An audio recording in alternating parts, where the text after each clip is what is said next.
Je vous remercie beaucoup. Bonne séance.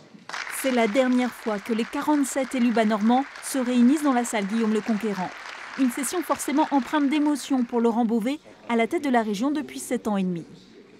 Une page se tourne, évidemment, il y en a une autre qui arrive, il y a des élections, mais il y a une autre page qui arrive. C'est un peu ces lieux qui m'habitent là, pas le bureau spécialement, mais l'abbaye aux Dames. Cette abbaye, il faut qu'elle reste évidemment un lieu majeur dans la nouvelle organisation régionale.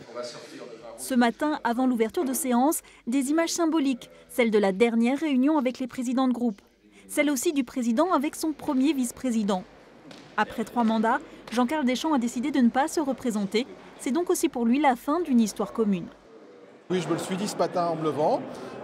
Mes enfants viennent de m'envoyer un texto. Donc il y a la nostalgie, mais il n'y a pas l'appréhension du tout, au contraire. Pour marquer la solennité du moment, Laurent Beauvais avait invité les anciens élus et présidents. Philippe Duron, qui avait ravi le conseil régional à la droite en 2004, n'a pas boudé son plaisir de revenir à l'abbaye aux Dames. C'est un endroit apaisant, mais c'est pas du tout pareil que l'abbaye aux Hommes. L'abbaye aux Hommes, c'est plus sévère, c'est plus froid. Ici, on voit bien que c'est une abbaye de femmes. Une dernière session que Laurent Beauvais a qualifiée de séance non pas de fermeture, mais d'ouverture vers la Normandie réunifiée. La Grande Normandie est enfin reconstituée, si je puis dire, et ça j'en suis évidemment très heureux.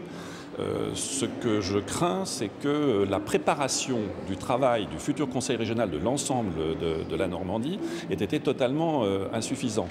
La session va durer jusqu'à demain.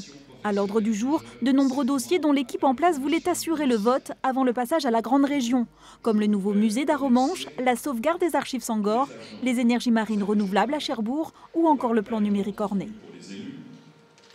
Qu'ils soient